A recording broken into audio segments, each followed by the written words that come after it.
أعوذ بالله من الشيطان الرجيم. بسم الله الرحمن الرحيم. ولقد قال لهم هارون من قبل يا قوم إنما فتنتم به وإن ربكم الرحمن فاتبعوني وأطيعوا أمري. قالوا لن نبرح عليه عاكفين حتى يرجع إلينا موسى.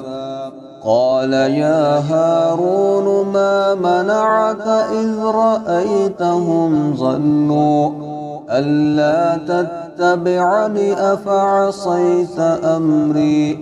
قال يا ابن أم لا تأخذ بلحيتي ولا برأسي إني خشيت أن تقول فرقت بين بني إسرائيل ولم ترقب قولي. قال فما خطبك يا سامري؟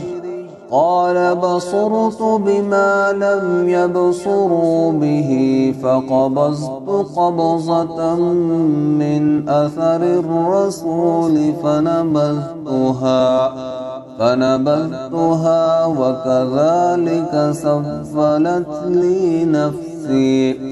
قال فاذهب فإن لك في الحياة أن تقول لا مساس وإن لك موعدا لن تخلفه وانظر إلى إلهك الذي ظلت عليه عاكفا لنحرقنه ثم لننسفنه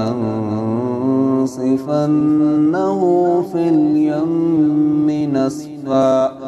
إنما إلهكم الله الذي لا إله إلا هو وسع كل شيء علما. كذلك نقص عليك من أنباء ما قد سبق وقد آتيناك من لدنا ذكرا. من أعرض عنه فإنه يحمل يوم القيامة وزرا خالدين فيه وساء لهم يوم القيامة حملا. يوم ينفخ في الصور ونحشر المجرمين يومئذ زرقا. يتخافتون بينهم إن لبثتم إلا عشرا.